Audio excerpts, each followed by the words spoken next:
Носиите кои со векови се чувале како спомен од нашите предци, се плен на туристите. Се поголем број граѓани од Грција доаѓаат со само една цел – да пронајдат и да купат носии кои имаат значајна историска и културна вредност. Председателот на Македонското научно друштво Етно Битола Борис Ангелов предупредува дека ако вака продолжи, ќе останеме без добар дел од македонското етно богатство. Ако до пред една деценија народните носии се палеле, сега заминуваат во туги музеи и во туги држави.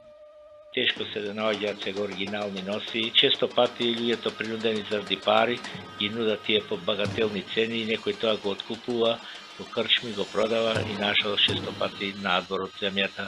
Тоа сега го прават интензивно грците, али ако е тенденциозно и со намера да се тоа богатство раскрчми, да се распадне, да се уништи, тоа би било голема штета. Заинтересирани за носиите се и гостите од Русија, Америка и Австралија, но најмногу оние кои живеат во пограничните села во соседна Грција. Не е мал ни бројот на оние кои за символични пари ги откупуваат оригиналните носии од долапите по заборавените села, а потоа за добри пари ги препродаваат. Етнологот Александар Тодоровски кажува дека поради тоа што државата нема евиденција за тоа какви и колку вредни носии поседуваат граѓаните, ова вредно богатство лесно си заминува од Македонија. Во првото време, на секое застанување, на секое прашување можев да најдам носи.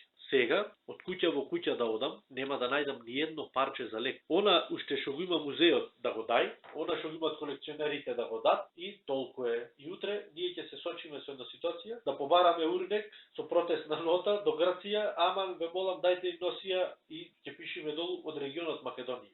Александар во својата приватна колекција поседува над 2000 носии, прави изложба и им ги позајмува носиите на фолклорните друштва низ Македонија. Државата вели досега воопшто не го поддржала, ниту пак му помогнала за делото. Ни еден динар немам добиено за одржување на народните носи. Дури многу пати сум бил малтретиран од страна на власта, од полицијата конкретно, зошто јас имам народни носи, кои ти дава такво право. Сега последно прилепската полиција ме застана до колата, зошто народните носи ти од кој ти дава право ти да шеташ по селата да купиш. Тој треба да те заштити државата, да те заштити. Дека има некои луѓе што приватни пари дават да ги имат носи. Директорката на музеот, Наде Геневска Брачич, изјави дека иако носијата е приватна сопственост, сопственикот смее да ја однесе во странство само со дозвола од управата за заштита на споменици на културата. А доколку носијата е автентична и единствена, не смее да се однесе надвор од републиката. Музеот пак, заради недоволни средства, ги пропушта уникатните носии кои граѓаните му ги нудат и ги остава во рацете на приватните колекционери и странците. Постепено, како што оди од година во година, тој откуп се намалува. Намалува затоа што тоа не е добро решено.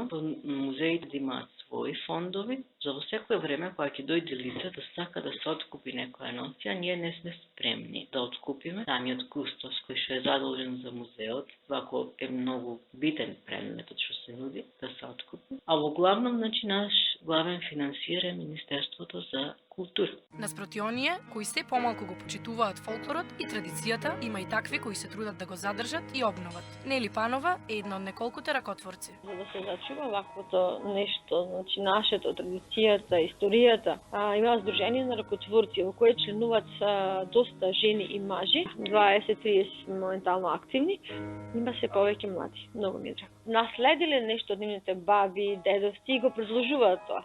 Тоа е многу убаво и би сакала да ни се зголеми бројот на ракотворците и на тоа тие што го изработуваат.